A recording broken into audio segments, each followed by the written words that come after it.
Welcome to Finding Light in Grief, the podcast that takes you on a journey through life, death, and loss. We explore the many facets of grief, sharing stories, insights, and practical advice to help you navigate your own journey. I'm Melanie, a coach who specializes in guiding individuals on transformative journeys through grief and loss.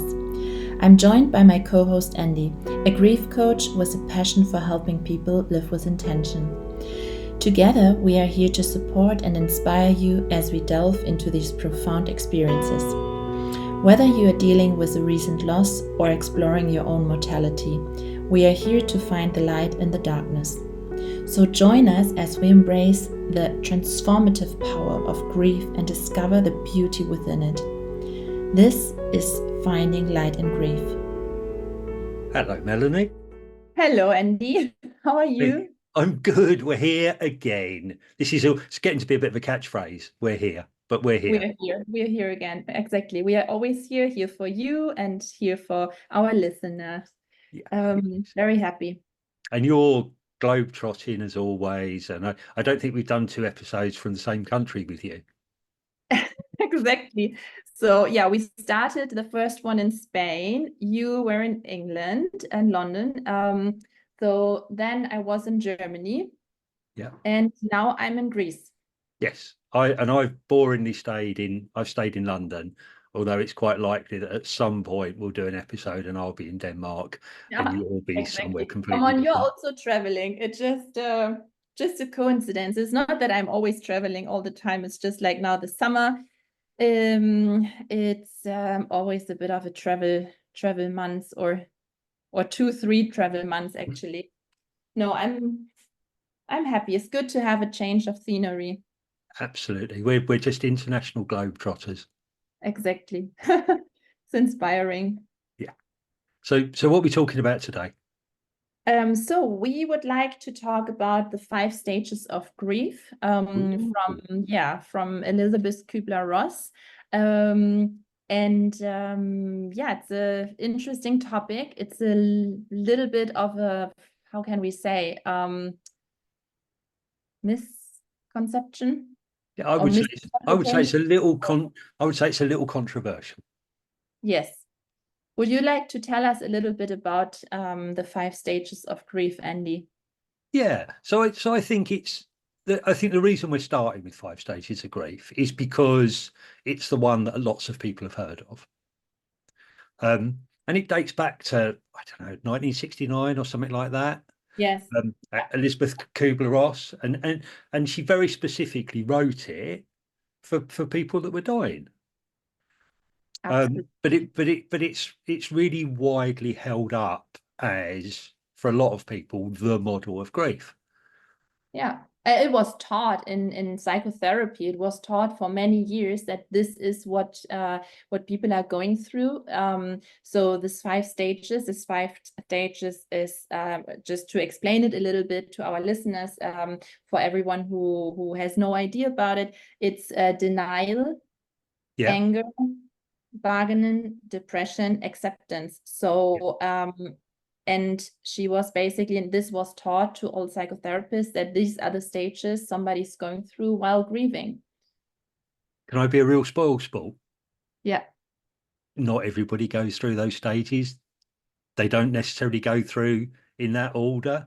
And there are lots of other people with lots of other ideas, none of which apply to everybody. I absolutely agree. Yeah, so spoiler alert, if you were hoping that we were going to bang on about how everybody's going to go through this particular process, you're done. I mean, that's the end of the story. I do feel though that it's interesting maybe to look at these different stages of grief, but just held very lightly and with some curiosity. Yes, it can be sometimes helpful when somebody is completely lost in some kind of emotions while grieving.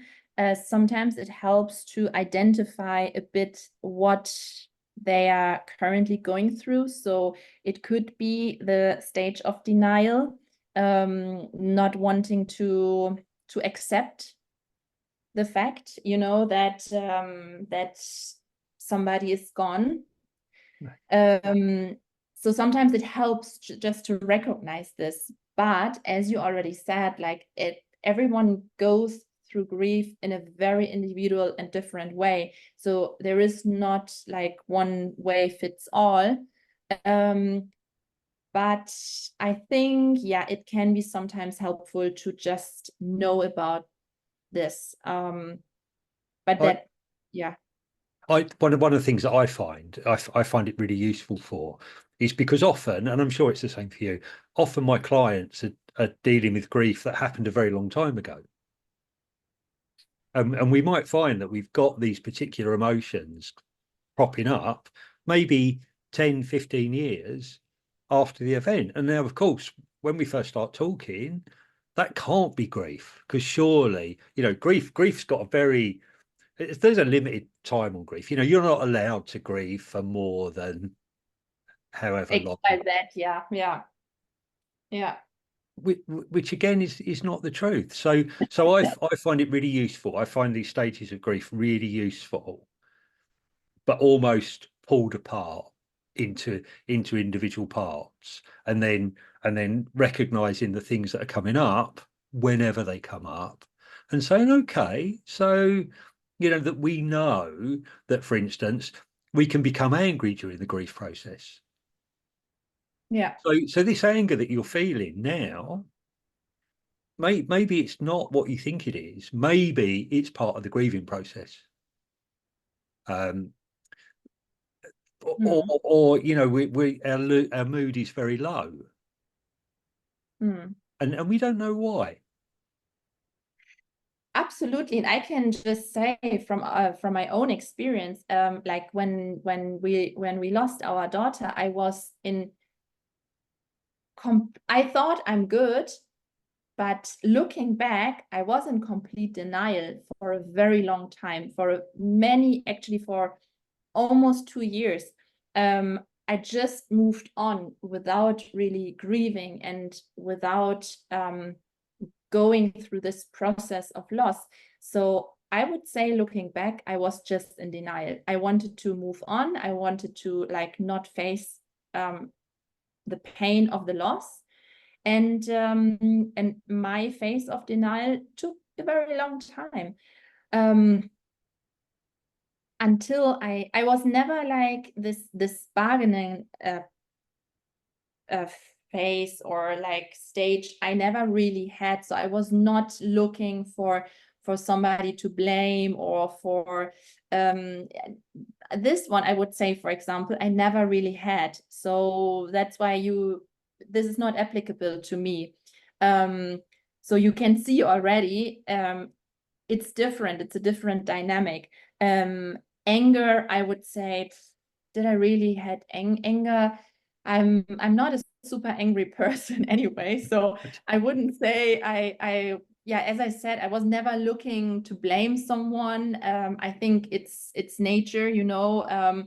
It's what nature does. It's already a miracle. So for me, I was not really angry. I was sad, but I wasn't angry. Depression, I was also not really depressed. So I would really say I had like denial, a lot of sadness, and then the acceptance. So these were my stages. Did you had an experience? No, I'm just thinking about what you just said, and I know, because we've talked a lot, haven't we? We've talked a lot about Sophie. Yeah. And I think if someone had tried to enforce those 5 stages on you, if you'd been working with someone at the time and they tried to enforce those 5 stages on them, you probably, this is me assuming because we've talked, I wonder if you would have assumed that you've gone through the first 4 phases and you were in acceptance. You were still sat in denial, but denial and acceptance can look really similar. Absolutely true. Yes. Yeah, So, I think this could have happened. Absolutely right. Yeah. you know, and then when we look at other models that other people suggest as being a possible way that people work through grief, we could probably look at other stages, and we could almost make a patchwork of a bit of William Warden, and mixed in with a bit of Kubrick, and just create this hybrid model of grief. You are so right, Andy. It's and you need to see the individual person. It's everyone reacts differently to a situation, to an event. It's and I have a couple of, I mean, not a couple, I have a lot of different clients. They all react differently to grief, and you need to pick what's right. Although I have to say, there is one theory, when I would like to share my favorite theory. It's from that's very geeky, isn't it? Yeah. That's the best dinner party question. What's your favorite grief theory? What's my favorite grief theory? Exactly. It's from Louise Tonkin, and I think she was a psychotherapist, if I'm not wrong.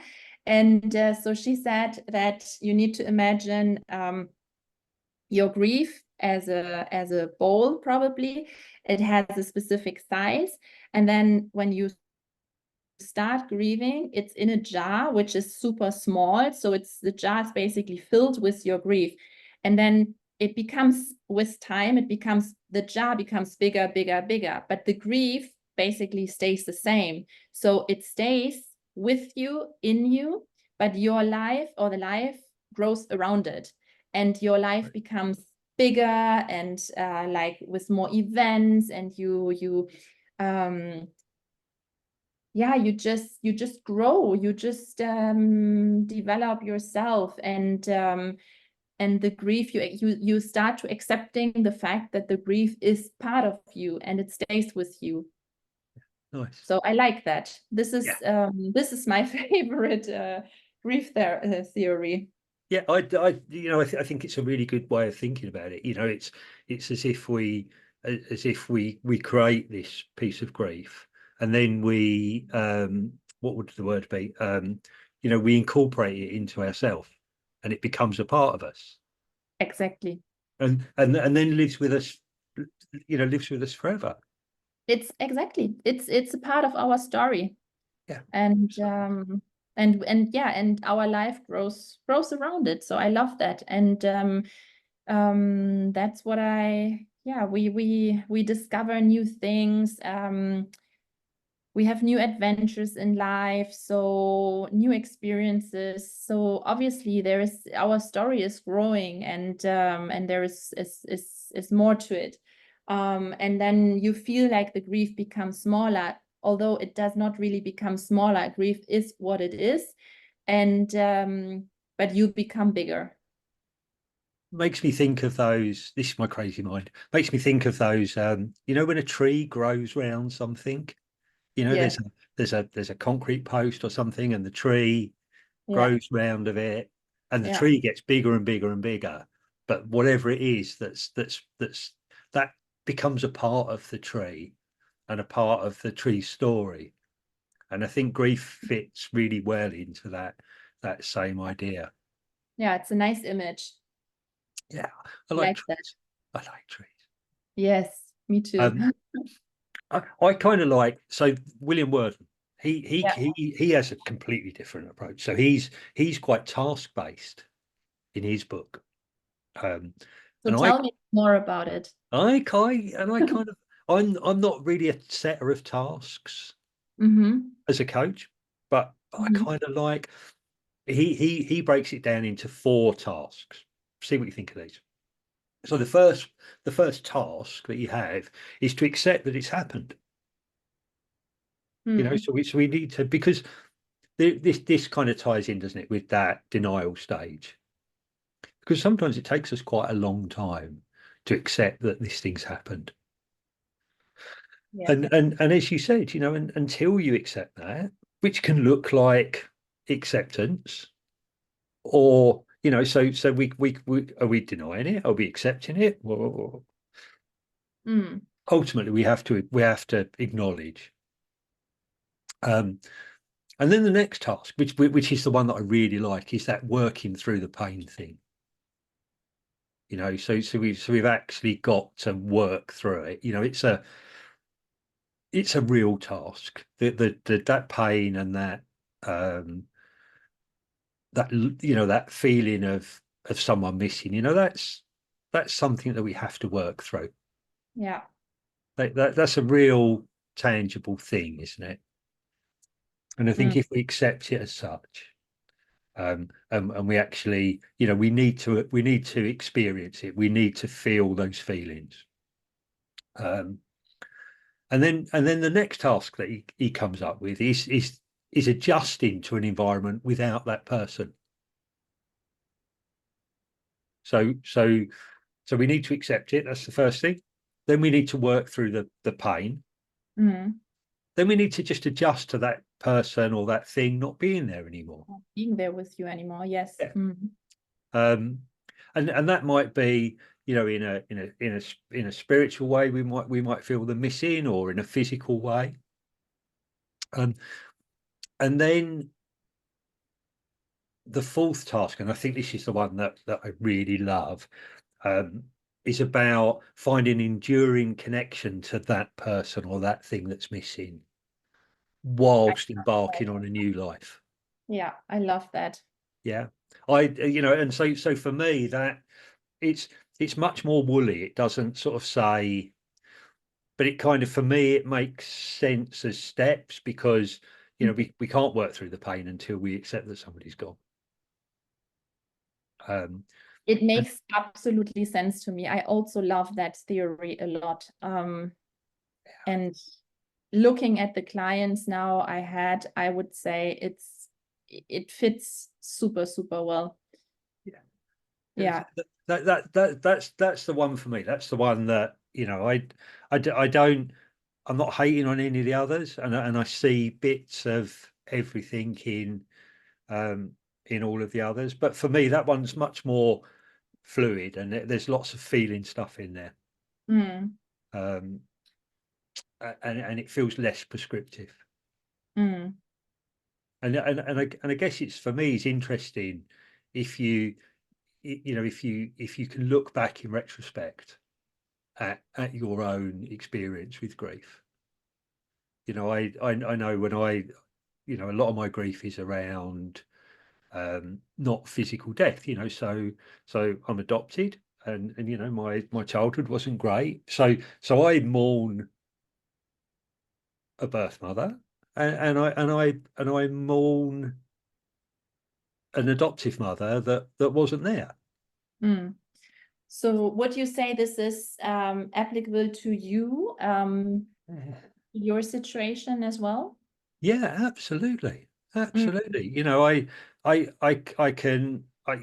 see, if I look at my birth mother, I can see some of the Kubrick stages, but it's not really, it doesn't really quite fit. But if I look at it from this sort of, task, this, this sort of task way of looking at it, and this is where I first found this model, was looking at my own grief. And accepting that it is what it is, that this thing has happened. Yeah, acceptance is a super, super important step, in grief. I mean, but it's not easy to get there always, like when you are so much pain, it's the most difficult part to learn acceptance, to get there. And it's exactly what you just described now with the theory. It's working through your pain. And there is, to me, unfortunately, no other way than working through it, because you need to face it. You need to talk about it. You need to share your story. And through sharing your story, through talking about this person you have lost, it's life-changing, really. it's step by step will be a relief, sharing your story. Yeah. And this will lead you to acceptance.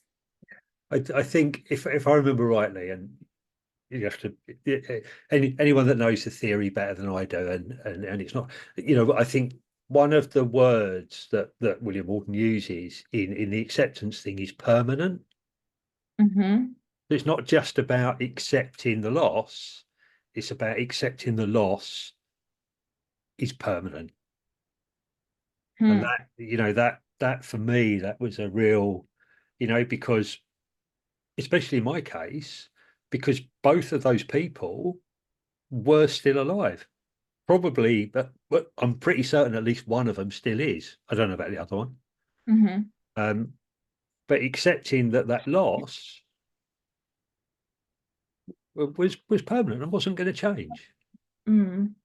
That, because before that, I lived with, well, what if they change? What if they? And how did you get there? For me, the way that I got there was for seeing things as they really were, and actually, it took meeting the birth mother. Mm. It took meeting the birth mother to understand that she is what she is, and that she'd made a permanent decision nearly 60 years ago, Mm. and it wasn't going to change. But I think up until that stage, and we're not listen, Melanie, we're not talking very long ago, so probably, this was at the beginning of my my change of life, because before that, this thing that we use sometimes in coaching, when that, or if that, then this, so if that happens, then this will happen, and that'll be amazing, and everything will be fine, and that is, that's denial, isn't it? So again, we're going to pull a bit out of somebody else's ideas around grief. So there's that denial, So, and I think, we talk a lot, and with your story, you talk to a lot of people that have lost children, and so do I, and in fact, that's how we met in the first place. mm. But that's something that we quite often find comes into those conversations. That, well, if I'd done this, if I hadn't have had that glass of wine Mm. whilst I was 7 months pregnant, or Mm. if I hadn't done this, or if I'd made this choice, or that if I'd decided that a childhood spent in hospital was a good thing, or Mm. a whole world of other things, if I'd picked a different dad, if It does not it does not bring this person back, no, and no, and it does not change any of it. So it's it's not really worth no, asking yourself these questions. yeah, because you can see that, that's part of the denial stage, isn't it? That you're denying the fact that this thing was going to happen, and you couldn't have changed it. Yeah. I had, I asked myself a million questions, of course, and Yeah. terrible. But it was, but what a relief to accept the fact. It was, I was like a new person the moment I accepted it the way it just happened, It, So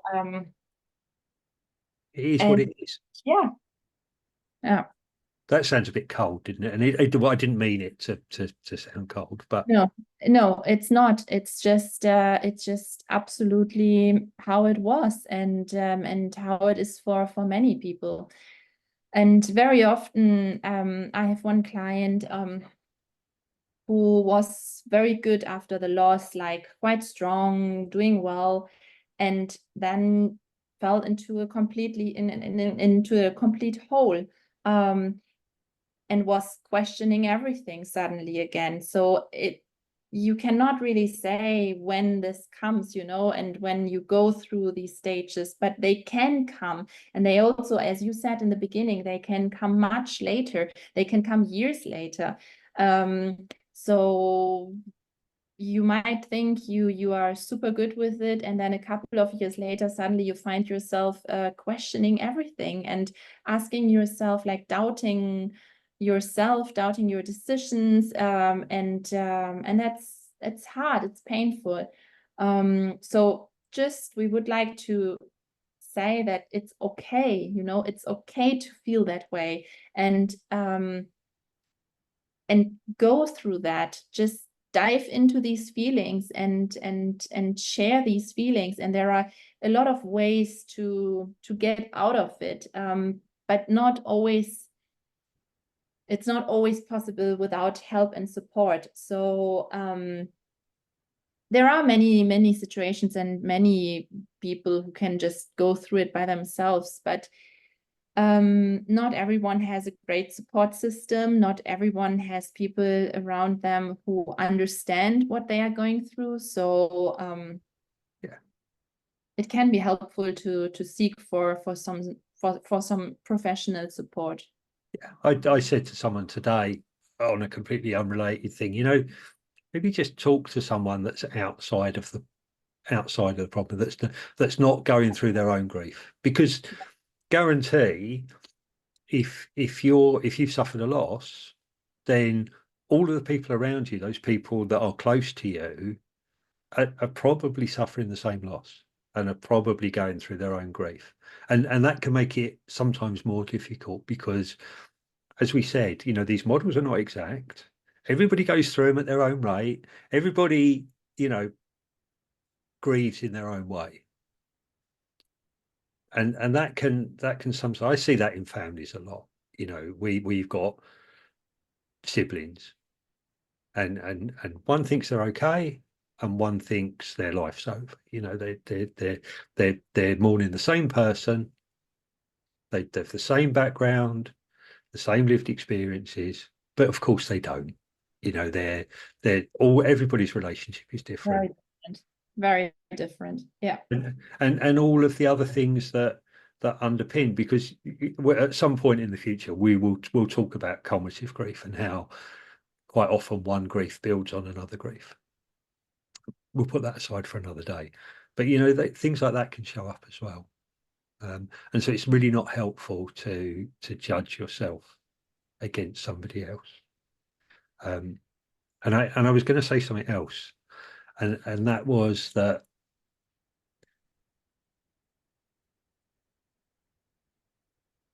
sometimes, you know, we think that we've accepted something, and we think that we've moved beyond that.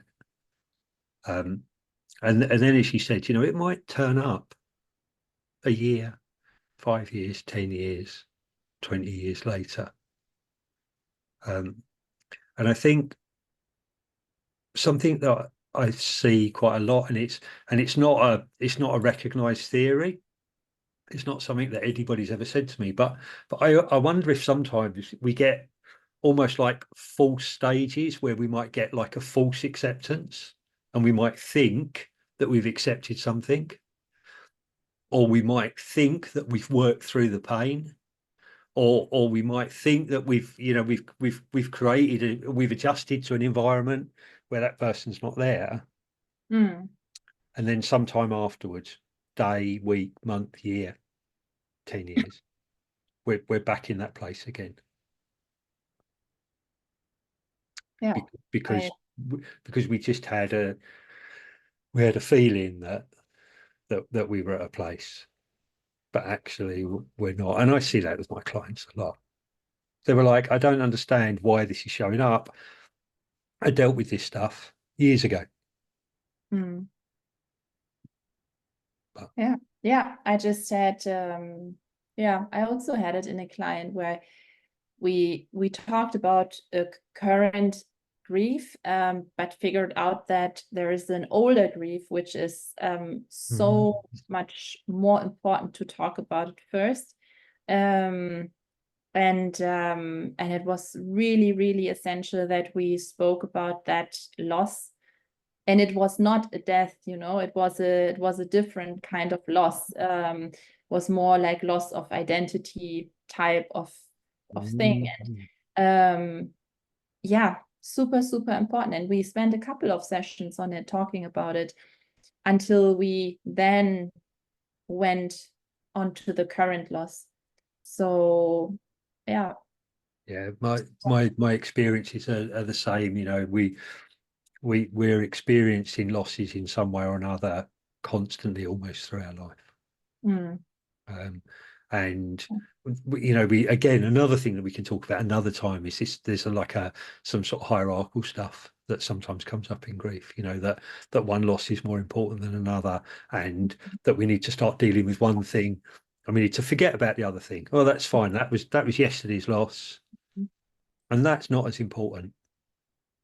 Have you ever had a client that's lost a pet and then lost a parent? It's I sort of think it's one of the hardest things I've ever dealt with, because the dog ceased to be important in everybody else's eyes. But actually, the dog was there right through the illness that led up to the loss of the parent. Nobody except for that one person cared about the dog anymore. The dog was forgotten about. Actually, the person in the middle was really grieving a pet that they loved dearly, that had provided massive comfort and love during this other thing, whilst also grieving the parent.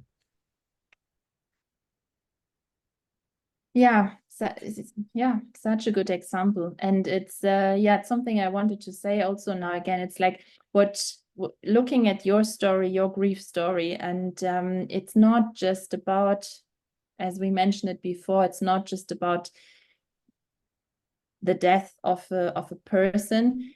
It can be of so many different reasons, like not knowing your birth mother, grieving also the loss of the relationship you had, or a loss of a gender relationship, to your parents.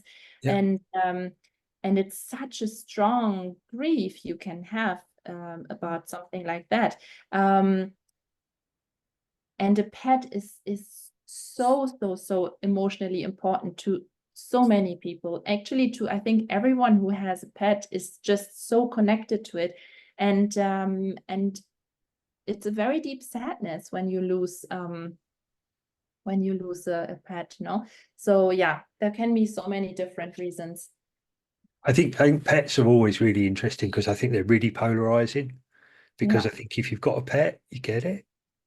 I've not really met anyone that hasn't got a pet that really understands how that loss feels. Yeah, I'm not a pet person at all, but I totally get the emotional connection, because I've talked to so many people who have a very deep connection to their pets, and I understand. But you are so right. Most of the people do not understand that feeling. And I think probably we're really close to the end, because we're going to be good and we're going to stick to time. But it feels to me like nobody has a relationship the same as yours. No one. Every relationship's different. And the way that we grieve people is different. Even for the same person, they'll grieve one thing in one way, something else in a completely different way. But there's almost a mesh of interrelated grief in all of us. And we're because we all have grief. It's a if that one thing goes towards reducing some of the stigma around grief, it's this understanding that we've all got it. It's a part of all of us, and all of our previous griefs will impact on future grief, and probably the other way around. So every new grief will have an impact on stuff that we're already holding. Hmm. And that's why you look at every single person, have you ever had two clients the same? I never have. They're all different. They're all different. They're all on their own journey. And, Yeah. These models are really helpful, but they can also be really unhelpful. If you rigidly apply a model or expect something to happen in a particular way, you'll be disappointed. Absolutely. So yeah, I would also say, don't look at these theories, the stages. Just try to listen to your own body, to your own reactions, and